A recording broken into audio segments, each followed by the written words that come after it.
Assalamualaikum warahmatullahi wabarakatuh.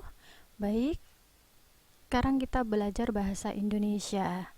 Saat ini kita akan belajar atau melanjutkan pembelajaran sebelumnya. Kalau sebelumnya kita sudah belajar tentang unsur, ciri-ciri, serta jenis-jenis, maka kali ini kita akan membahas poin C, yaitu menelaah struktur dan bahasa cerita fantasi.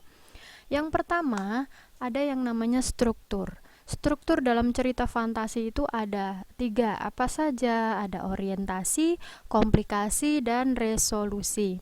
Orientasi itu apa, Bu? Orientasi itu bagian dalam suatu cerita fantasi yang di dalamnya terdapat pengenalan tokoh, pengenalan latar, kemudian namanya siapa, sifatnya seperti apa. Kemudian untuk yang kedua ada yang namanya komplikasi. Komplikasi itu bagian di mana sudah timbul suatu masalah hingga masalah tersebut memuncak. Jadi benar-benar terjadi masalah yang sampai memuncak. Kemudian ada yang bagian resolusi. Resolusi itu bagian apa, Bu? Bagian di dalam cerita fantasi, yaitu penyelesaian masalah. Jadi strukturnya itu terdiri dari orientasi, komplikasi, dan resolusi. Kemudian untuk yang kedua, ada yang namanya ciri kebahasaannya. Ciri kebahasaan dalam cerita fantasi itu ada A. Penggunaan kata ganti dan nama orang sebagai sudut pandang.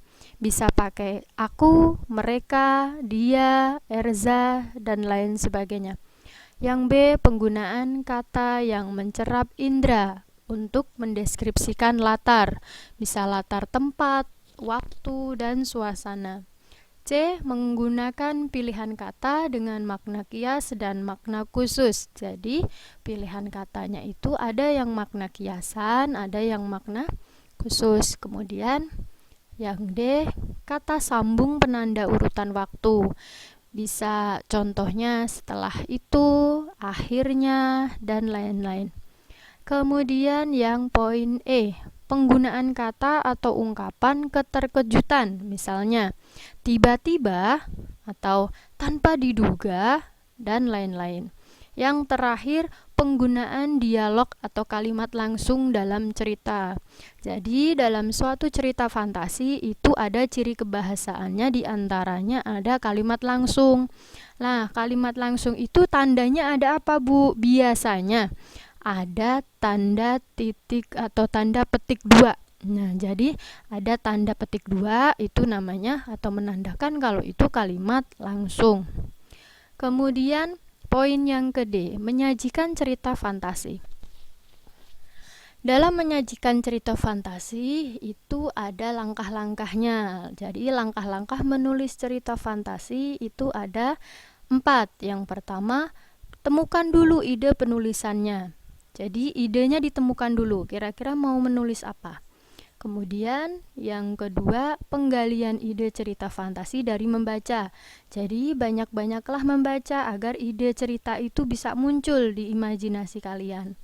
Yang ketiga, membuat rangkaian peristiwa. Jadi setelah menggali ide dari membaca, biasanya kalian bisa atau membuat suatu rangkaian. Jadi misalnya habis ini apa ya, habis ini apa. Nah, dan yang terakhir, mengembangkan cerita fantasi.